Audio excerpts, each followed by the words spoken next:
ധ്യാൻ എങ്ങനെയാണ് ഒട്ടും പേടിയില്ലാതെ രസകരമായി ഇങ്ങനെ മറുപടിയിൽ പറയുന്നത് എങ്ങനെയാണ്?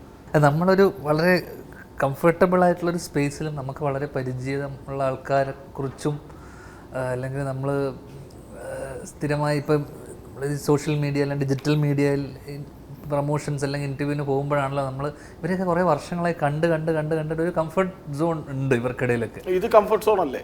തീർച്ചയായിട്ടും. എല്ലാവരും ഒരേ രീതിയിൽ അതിനെ എടുക്കണം എന്നില്ല. ചില കളിയാക്കലുകൾ എല്ലാവരും ചിലർക്ക് ഈഗോ അടിക്കും, തമാശ പറയാം. കാരണം നമ്മുടെ കഥകളിൽ നമ്മൾ പറയുന്നതൊക്കെ വേറൊരാളെ ഏതെങ്കിലും രീതിയിൽ വേദനിപ്പിക്കുന്നതായിരിക്കും. പക്ഷേ ആ സ്വാതന്ത്ര്യം നമുക്ക് അയാളുടെ പുറത്തോ അല്ലെങ്കിൽ അയാളുടെ അടുത്തോ ഇല്ലെങ്കിൽ ഇതൊക്കെ തിരിച്ചടിക്കും. എല്ലാ കാര്യത്തിനെ കുറിച്ച് നമ്മൾ പ്രതികരിക്കുന്നില്ലല്ലോ. നമ്മളുള്ള സ്ഥലത്ത് അപ്പം കാണുന്ന കാര്യങ്ങളും കാഴ്ചകളും എല്ലാം നമ്മുടെ ജോലിയായിട്ട് സംബന്ധപ്പെട്ട കാര്യങ്ങളുമായിട്ട് ബന്ധപ്പെട്ടിട്ടുള്ള പ്രതികരണങ്ങളേ ഉള്ളൂ എൻ്റെ ഭാഗത്തുനിന്ന്. അല്ലാതെ രാഷ്ട്രീയപരമായിട്ടോ അല്ലെങ്കിൽ വേറെ വഴിയെ പോകുന്ന പ്രശ്നങ്ങളൊന്നും തന്നെ നമ്മൾ പ്രതികരിക്കുന്നില്ല.